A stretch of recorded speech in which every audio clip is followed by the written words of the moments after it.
কথা বলতেছিলাম সাহাবায়ে কেরাম কেমন আদর্শ দেখিয়েছিলেন, যার কারণে স্বয়ং আল্লাহ পাক রব্বুল আলামিন তাদের শানে আয়াত নাজিল করে বলেছেন সাহাবায়ে কেরামের প্রতি আমি সন্তুষ্ট হয়ে গিয়েছি। আমার ভাইয়েরা, মক্কার মধ্যে এক সাহাবীর কথা এসেছে, তার নাম ছিল মুসআব ইবনে উমাইর রাদিয়াল্লাহু তাআলা আনহু।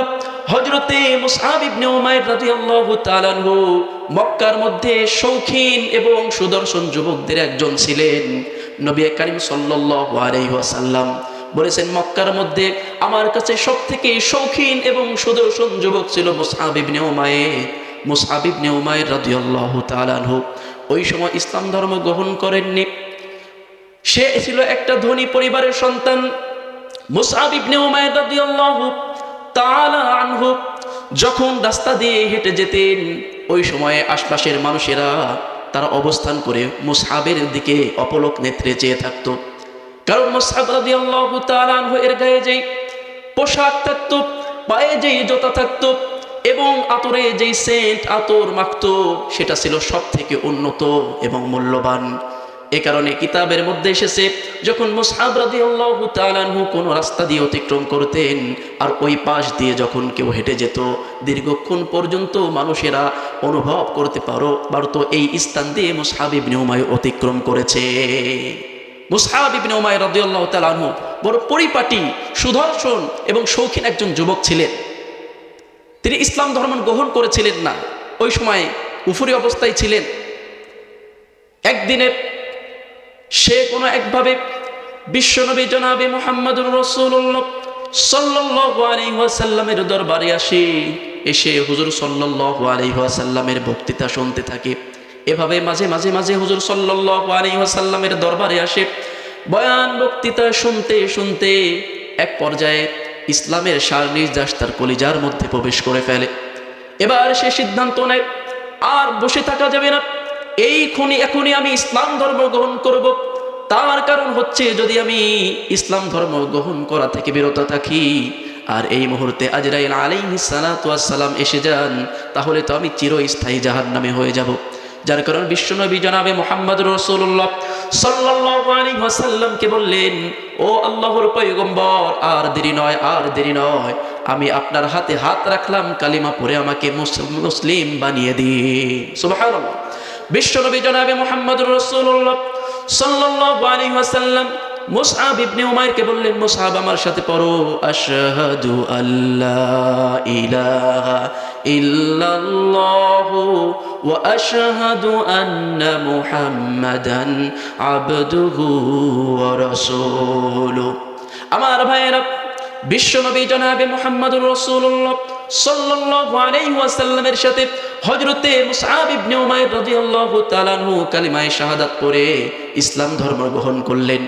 যখন তিনি ইসলাম ধর্ম গ্রহণ করলেন, এবার তার পরিবার, এবার তার পরিজন, তার এলাকার মানুষেরা তার ঘোর বিরোধী হয়ে গেল। এবার পরিস্থিতি কেমন হলো দেখেন।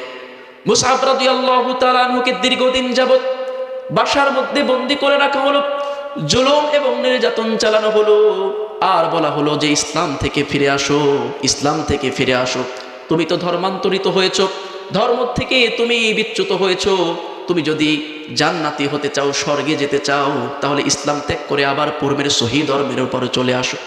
তার কারণটা হচ্ছে, পৃথিবীর প্রত্যেকটা মানুষ তার ধর্মকে শ্রেষ্ঠ মনে করে এবং সেই ধর্মে স্বর্গ নরক আছে সেটাকেই তারা সত্য জানে।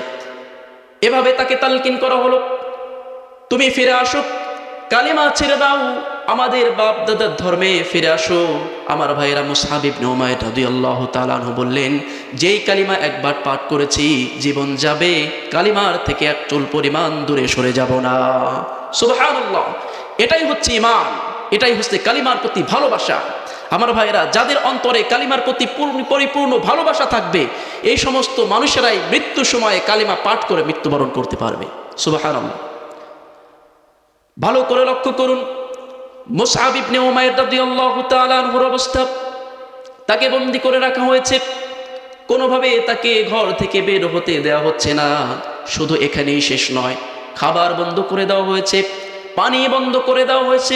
দীর্ঘদিন যাবত খাবার এবং পানি না থাকার কারণে মুসআব ইবনে উমাইর রাদিয়াল্লাহু তাআলা আনহু অসুস্থ হয়ে যান। এক পর্যায়ে কোনো একভাবে মুসআবকে মুক্ত করে দেওয়া হলো। এবার মুসআব রাদিয়াল্লাহু তাআলা আনহু জীর্ণ শীর্ণ শরীরে, ছেঁড়া ফাটা জামা পরিহিত অবস্থায়, ছেঁড়া একটা জুতা পরিহিত অবস্থায় বিশ্বনবী জনাবে মুহাম্মদুর রাসূলুল্লাহ সাল্লাল্লাহু আলাইহি ওয়াসাল্লামের কাছে এসে যান। যখন রাসূল সাল্লাল্লাহু আলাইহি ওয়াসাল্লাম সাহাবায়ে কিরামের মাঝে বসা ছিলেন, দূর থেকে দেখেন মুসআব ইবনে উমাইর রাদিয়াল্লাহু তাআলা আনহু আসছে। যখন মুসআব ইবনে উমাইর রাদিয়াল্লাহু তাআলা আনহুকে হুজুর সাল্লাল্লাহু আলাইহি ওয়াসাল্লাম দেখলেন যে তার পোশাক রয়েছে খুবই নগণ্য এবং তার পায়ে যে জুতা রয়েছে ছেঁড়া ফাটা। এই পরিবেশ পরিস্থিতি দেখে আল্লাহর নবী বিশ্বনবী জনাবে মুহাম্মদুর রাসূলুল্লাহ সাথে সাথে কান্নায় ভেঙে পড়েন। রাআন নবী সাল্লাল্লাহু আলাইহি ওয়াসাল্লাম মুসআব ইবনে উমাইর রাদিয়াল্লাহু তাআলা আনহু ফাবাকা। সাদ ইবনে আবি ওয়াক্কাস রাদিয়াল্লাহু তাআলা আনহু বলেন, এই পরিস্থিতি দেখেই বিশ্বনবী জনাবে মুহাম্মদুর রাসূলুল্লাহ সাল্লাল্লাহু আলাইহি ওয়াসাল্লাম কান্নায় ভেঙে পড়েন।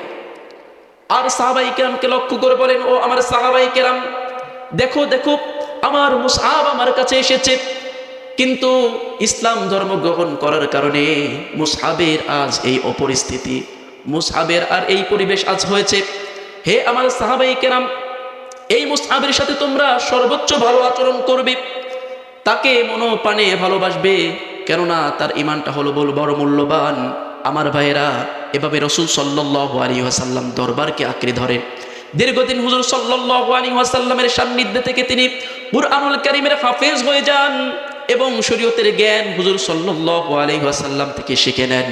পরবর্তীতে যখন হুজুর সাল্লাল্লাহু আলাইহি ওয়াসাল্লাম মদিনায় প্রতিনিধি হিসাবে, শিক্ষক হিসাবে কাউকে পাঠানোর প্রয়োজন অনুভব করলেন, তখন মুসআব ইবনে উমাইর রাদিয়াল্লাহু তাআলা আনহুকেই বাছাই করলেন। সুবহানাল্লাহ।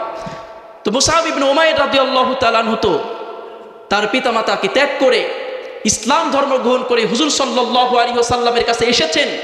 এসে হুজুর সাল্লাল্লাহু আলাইহি ওয়াসাল্লামের কাছে সবক দিয়ে দিয়ে হাফেজ হয়েছেন এবং হুজুর সাল্লাল্লাহু আলাইহি ওয়াসাল্লামের থেকে কোরআন এবং হাদিসের জ্ঞান অর্জন করেছেন।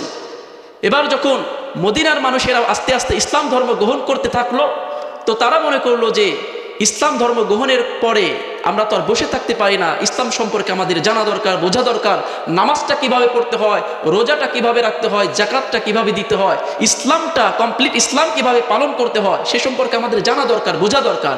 যার কারণে একটা প্রতিনিধি দল হুজুর সাল্লাল্লাহু আলাইহি ওয়াসাল্লামের কাছে মক্কায় আসলো, এসে বলল, ইয়া রাসূলুল্লাহ, ইয়া হাবিবাল্লাহ, আমরা তো ইসলাম সম্পর্কে জানতে চাই, আমরা তো কালিমা পড়ে মুসলমান হয়েছি, আমাদেরকে একজন শিক্ষক দেওয়া হোক, যে শিক্ষক আমাদেরকে কোরআন এবং হাদিসের তালিম দেবে।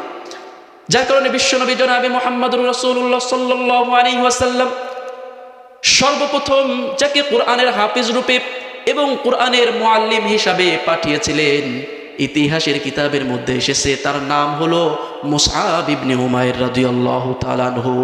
সুবহানাল্লাহ। এই যে মুসআব ইবনে উমাইর রাদিয়াল্লাহু তাআলা আনহু মদিনায় চলে গেলেন, যখন তিনি মদিনায় গিয়ে ইসলামের কাজ শুরু করেন, এবার মানুষের পরিস্থিতি কেমন হয় কিতাবের মধ্যে এসেছে। উসাইদ ইবনে উযাইর রাদিয়াল্লাহু তাআলা আনহু এবং হযরতে সাদ ইবনে মুআজ রাদিয়াল্লাহু তাআলা আনহু এর মতো দুই জলিলুল কদর সাহাবী তার ডাকে ইসলাম ধর্ম গ্রহণ করে। সুবহানাল্লাহ। শুধু কি তাই, কিতাবের মধ্যে এসেছে বনু আব্দুল আশহাল পর্যন্ত একটা গুরুত্বপূর্ণ একটা গোত্র, এই গোত্র ওই দুই সাহাবীর ঈমান আনয়ন করার কারণে তারা উৎসাহিত হয়। এরপরে হযরতে মুসআব ইবনে উমাইর রাদিয়াল্লাহু তাআলা আনহু তাদের পিছনে ইসলামের মেহনত করে, ইসলামের দাওয়াত পৌঁছে দেয়। এক পর্যায়ে বনু আব্দুল আশহাল পর্যন্ত পুরা গোত্রের মানুষরা ইসলাম ধর্ম গ্রহণ করে। সুবহানাল্লাহ। আমার ভাইয়েরা, ভালো করে লক্ষ্য করবেন, এই মুসআব ইবনে উমাইর রাদিয়াল্লাহু তাআলা আনহু হুজুর সাল্লাল্লাহু আলাইহি ওয়াসাল্লামের কাছে যখন চলে আসেন, হুজুর সাল্লাল্লাহু আলাইহি ওয়াসাল্লাম তাকে অত্যন্ত ভালোবাসেন। এবার যখন যুদ্ধের সময় হয়ে যায়, উহুদ যুদ্ধে মুসআব ইবনে উমাইর রাদিয়াল্লাহু তাআলা আনহু তরবারি ধারণ করেছিলেন, আর এক কিতাবের মধ্যে এসেছে তিনি পতাকা ধারণ করেছিলেন। পতাকা ধারণ করে হুজুর সাল্লাল্লাহু আলাইহি ওয়াসাল্লামের সাথেই যুদ্ধে অংশগ্রহণ করেছিলেন। প্রাণপণ যুদ্ধ যখন শুরু হয়ে যায়, এক পর্যায়ে কাফেররা তার ডান হাতে কোপ দেয়, ডান হাতটা পড়ে যায়। বাম হাতে যখন তরবারি আঘাত করে বাম হাতও পড়ে যায়। ডান পা বাম পা দুই পাতেও তারা কোপ দিয়ে আঘাত করে পাটা তার শরীর থেকে নামিয়ে দেয়। এবার হাত কাটা, পা কাটা। মুসআব ইবনে উমাইর রাদিয়াল্লাহু তাআলা আনহু ইসলামের সেই ঝান্ডা দাঁত দিয়ে কামড় দিয়ে বুকের সাথে চেপে ধরে রেখেছিল। আমার ভাইয়েরা, এই দৃশ্য দেখে হুজুর সাল্লাল্লাহু আলাইহি ওয়াসাল্লাম বড় আনন্দিত হয়েছিলেন। সুবহানাল্লাহ। মুসআব ইবনে উমাইর রাদিয়াল্লাহু তাআলা আনহু শহীদ হয়ে গেলেন। এবার সাহাবায়ে কেরামকে বললেন, ও আমার সাহাবায়ে কেরাম, মুসআবকে দাফন করে দিতে হবে, আল্লাহ তাআলার নামে তাকে আল্লাহ তাআলার দরবারে পৌঁছে দিতে হবে। এবার সাহাবায়ে কেরাম তার জন্য নির্ধারিত কোনো কাপড় আর পোশাক পাইতেছিল না। মুসআব ইবনে উমাইর রাদিয়াল্লাহু তাআলা আনহুর তার পোশাকটা ছিল নগণ্য ছোট্ট একটা পোশাক। সাহাবায়ে কেরাম বলেন, ইয়া রাসূলুল্লাহ, ইয়া হাবিবাল্লাহ, ইসলাম ধর্ম গ্রহণ করার কারণে মুসআবের এমন এক পরিস্থিতি, তার পরনে এতটুকু পোশাক রয়েছে, যদি তার মাথা আমরা ঢেকে দেই তাহলে পা বের হয়ে যায়, আর যদি পা ঢেকে দেই মাথা বের হয়ে যায়। ইয়া রাসূলুল্লাহ, এই পরিস্থিতিতে আমরা কি করব? হুজুর সাল্লাল্লাহু আলাইহি ওয়াসাল্লাম বললেন, মুসআবের মাথা ঢেকে দাও, পাটা বের করে রাখো। আমার ভাইয়েরা, বিশ্বনবী জনাবে মুহাম্মদুর রাসূলুল্লাহ সাল্লাল্লাহু আলাইহি ওয়াসাল্লাম কানতে কানতে অঝোর নয়নে মুসআব ইবনে উমাইর রাদিয়াল্লাহু তাআলা আনহুকে মাটির উপরে শুইয়ে দিলেন, তার দাফন কাজ সমাধা করলেন। আল্লাহ তাআলার কাছে বললেন, আয় আল্লাহ তাআলা, এই মুসআব ইসলাম ধর্ম গ্রহণ করার কারণে পরিবার পরিজন ত্যাগ করতে হয়েছে, এলাকা ত্যাগ করতে হয়েছে। আল্লাহ তাআলা, আমি মুসআবের প্রতি সন্তুষ্ট, তুমিও আল্লাহ তাআলা মুসআবের প্রতি সন্তুষ্ট হয়ে যাও। সুবহানাল্লাহ। মুসআব রাদিয়াল্লাহু তাআলা আনহু তিনি জান্নাতি হয়ে গেলেন। আমার ভাইয়েরা, এইভাবে আমরা যদি আমাদের জীবনকে সাহাবায়ে কেরাম রিদওয়ানুল্লাহি আলাইহিম আজমাইন যেভাবে তাদের জীবনকে আল্লাহ তাআলার রাহে উৎসর্গ করে দিয়েছেন, কুরবান করে দিয়েছেন, ওইভাবে ইসলামের জন্য আমরা আমাদের জীবনকে যদি কুরবান করতে পারি, তাহলে অবশ্যই আমরা মুসআবের মতো জান্নাতি হতে পারবো। কারণ আমাদের মূল টার্গেটই হচ্ছে জান্নাত পর্যন্ত পৌঁছা। কথা বলেন ঠিক কিনা? আর এটা তখনই সম্ভব হবে যখন আমরা ঈমানের উপরে অবিচল থাকবো। কারণ ঈমানের উপর যদি অবিচল না থাকি, বেঈমান হয়ে যদি যেতে হয়, মৃত্যুর সময় যদি কালেমা মুখে না আসে, তাহলে আমার থেকে হতভাগা, দুর্ভাগা, বদনসিব আর পৃথিবীর জমিনে, এই জমিনে আর কেউ নেই। কথা বলে ঠিক কিনা? এ কারণে আমরা সবসময় আল্লাহ তাআলার কাছে দোয়া করব, আল্লাহ তাআলা যেন আমাদেরকে ঈমানের উপর অটল এবং অবিচল রাখেন। বলেন আমিন। ঈমানের পথে অবিচল থেকে আমার মরণ যেন হয়। যারা পারেন সাথে সাথে পড়তে পারেন। ঈমানের পথে অবিচল থেকে আমার মরণ যেন হয়। তোমারই কাছে মিনতি আমার, তোমারই কাছে মিনতি আমার, মহামহিম দয়াময়। ঈমানের পথে অবিচল থেকে আমার মরণ যেন হয়। ঈমানের পথে অবিচল থেকে আমার মরণ যেন হয়। প্রতিদিন মিথ্যের মুখোমুখি হই, বেদিন ফাসেকেরা করে হইচই। প্রতিদিন মিথ্যের মুখোমুখি হই, বেদিন ফাসেকেরা করে হইচই। আজাজিল এসে গোমরাহি সূরজার করে তোলে মোহময়। ঈমানের পথে অবিচল থেকে আমার মরণ যেন হয়। ঈমানের পথে অবিচল থেকে আমার মরণ যেন হয়। চিল্লা বলুন মারহাবা। আমার ভাইয়েরা, এই হচ্ছে সাহাবায়ে কেরামের ঈমান দীপ্ত জীবনী। এবার আপনাদের সম্মুখে সুপরিচিত এক সাহাবীর কোরবানি, এক সাহাবীর আত্মোৎসর্গের ঘটনা আপনাদের সম্মুখে পেশ করব। আল্লাহ তাআলা যদি তৌফিক দান করেন ঘটনাটা ইনশাআল্লাহ শেষ করার প্রয়াস পাবো।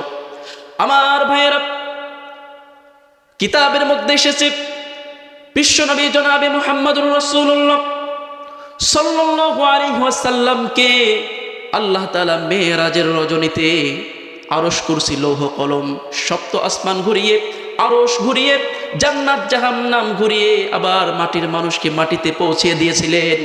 এই ঘটনা কি আপনাদের জানা আছে?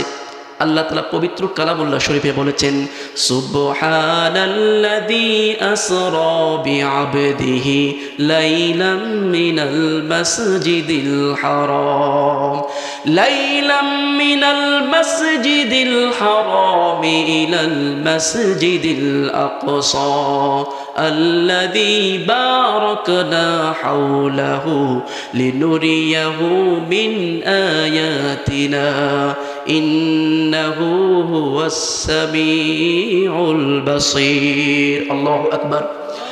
আমার ভাইয়েরা, হুজুর সাল্লাল্লাহু আলাইহি ওয়াসাল্লাম আল্লাহ তাআলার নির্দেশে যখন হযরত ইসরাফিল এবং জিবরাইল আলাইহিস সালাতু ওয়াস সালামের উপরে নির্ভর করে যখন সপ্ত আসমান উঠে যান, এমনকি যখন আরশে আল্লাহ তাআলার সাথে তার কথোপকথন হয়, সাক্ষাৎ হয়, সেখান থেকে বিশ্বনবী জনাবে মুহাম্মদুর রাসূলুল্লাহ সাল্লাল্লাহু আলাইহি ওয়াসাল্লাম নামাজ নিয়ে আসেন। রাসূল আকরাম সাল্লাল্লাহু আলাইহি ওয়াসাল্লাম আরশ, কুরসি, লৌহ কলম ভ্রমণ করার পরে আল্লাহ তাআলার নির্দেশে জান্নাত এবং জাহান্নামও ভ্রমণ করেন। যখন জান্নাতে হুজুর সাল্লাল্লাহু আলাইহি ওয়াসাল্লাম পদার্পণ করেন, জান্নাতে যখন প্রবেশ করবেন, প্রবেশ করতেই নবী করিম সাল্লাল্লাহু আলাইহি ওয়াসাল্লাম জান্নাতের মধ্যে একজন ব্যক্তির পায়ের আওয়াজ শুনতে পায়।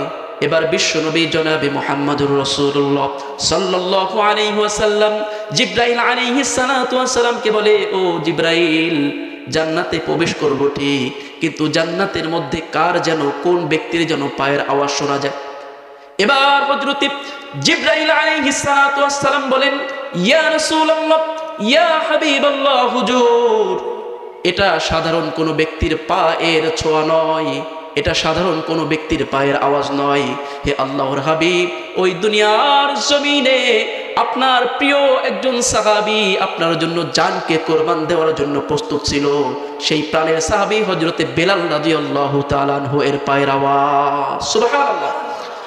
এবার বিশ্বনবী জনাবে মুহাম্মদুর রাসূলুল্লাহ সাল্লাল্লাহু আলাইহি ওয়াসাল্লাম যখন আরশ থেকে চলে আসলেন, আসার পরে হযরতে বেলাল রাদিয়াল্লাহু তাআলা আনহুকে বলেন, ওহে বেলাল, আরশে গিয়েছিলাম, আল্লাহ তাআলার সাথে কথোপকথন হয়েছে, জান্নাত জাহান্নাম ঘুরে এসেছি, কিন্তু মজার ব্যাপারটা হচ্ছে যখন আমি জিবরাইল আলাইহিস সালাতু ওয়াস সালামের সাথে জান্নাতে প্রবেশ করব, ওই সময়ে একটা পায়ের আওয়াজ শুনতে পাই।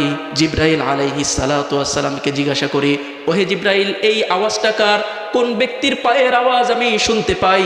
জিবরাইল আলাইহিস সালাতু ওয়াস সালাম বলেছিলেন, ওগো আল্লাহর পয়গম্বর, এটা হলো আপনার প্রাণের সাহাবী হযরতে বেলাল রাদিয়াল্লাহু তাআলা আনহু এর পায়ের আওয়াজ। সুবহানাল্লাহ। এবার বিশ্বনবী জনাবে মুহাম্মদুর রাসূলুল্লাহ সাল্লাল্লাহু আলাইহি ওয়াসাল্লাম বললেন, ওহে বেলাল, এই পৃথিবীর জমিনে এমন তুমি কি আমল করো কালিমা গ্রহণের পরে, আমাকে কি একটু জানাবে? হযরতে বেলাল বলছে, হে পয়গম্বর, আমি তেমন কোন আমল করি না, আপনি যা শিক্ষা দিয়েছেন আমি সেই আমলই করি, তবে একটা আমল আমি অতিরিক্ত করে থাকি। বিশ্বনবী জনাবে মুহাম্মদুর রাসূলুল্লাহ সাল্লাল্লাহু আলাইহি ওয়াসাল্লাম বললেন, হে বেলাল, সেই আমলটা কি আমাকে জানাবে? এবার হযরতে বেলাল রাদিয়াল্লাহু তাআলা বলছে, হে আল্লাহর পয়গম্বর, তেমন কোনো আমল না, তেমন গুরুত্বপূর্ণ কোনো আমল না, ছোট্ট একটা আমল কিন্তু ধারাবাহিকভাবে করি, আর সেই আমলটা হচ্ছে আমার রাতে এবং দিনের মধ্যে যখনই ওযু ছুটে যায়, সাথে সাথে আমি ওযুটা করে নিয়ে 2 রাকাত নফল নামাজ পড়ে নেই। সুবহানাল্লাহ। দেখেন, ওযু চলে গেলে ওযু করার পরে 2 রাকাত নফল নামাজ পড়া, এটা কিন্তু তেমন কোনো ম্যাটার না। তেমন কোনো কঠিন কোনো ব্যাপার না। কিন্তু বেলাল রাদিয়াল্লাহু তাআলা আনহু এই একটা আমল বড় মহব্বতের সাথে করেছেন, যে জীবনে যতবার ওযু ছুটবে সাথে সাথে ওযু করব আর আমি 2 রাকাত করে নামাজ পড়ব। এটা ছিল তার জীবনের একটা উদ্দেশ্য। আল্লাহ তাআলা তার উদ্দেশ্যকে পূরণ করে এই ফরশের বেলালকে, জমিনের বেলালকে আল্লাহ তাআলা নিতে নিতে আসমান পর্যন্ত, জান্নাত পর্যন্ত নিয়েছেন। সুবহানাল্লাহ। আমার ভাইয়েরা, বিশ্বনবী জনাবে মুহাম্মদুর রাসূলুল্লাহ সাল্লাল্লাহু আলাইহি ওয়াসাল্লাম বেলালকে বললেন, বেলাল সত্যি তোমার আমলটা চমৎকার। ফরশের বেলালকে আল্লাহ তাআলা আরশ পর্যন্ত পৌঁছিয়ে দিয়েছেন। সুবহানাল্লাহ। আমার ভাইয়েরা, এই যে হযরতে বেলাল রাদিয়াল্লাহু তাআলা আনহু কেমন সাহাবী ছিলেন। হযরতে বেলাল রাদিয়াল্লাহু তাআলা আনহু ছিলেন হাবশী গোলাম, তার পিতাও গোলাম ছিল, তিনিও গোলাম ছিলেন। আফ্রিকার মানুষ, দেখতে কালো, নাকটা ওই রকম দাবা ছিল, দেখতে তেমন সুদর্শন ছিলেন না। কিন্তু হযরতে বেলাল রাদিয়াল্লাহু তাআলা আনহুর মধ্যে যেই ঈমান ছিল, সেই ঈমান ভালো কোনো মানুষের মধ্যেও পরিলক্ষিত হয় না। কথা বলেন ঠিক কিনা? আমাদের অনেকের চেহারা অনেক সুন্দর, সুঠাম দেহি, কিন্তু আমাদের ভিতরের ঈমানটা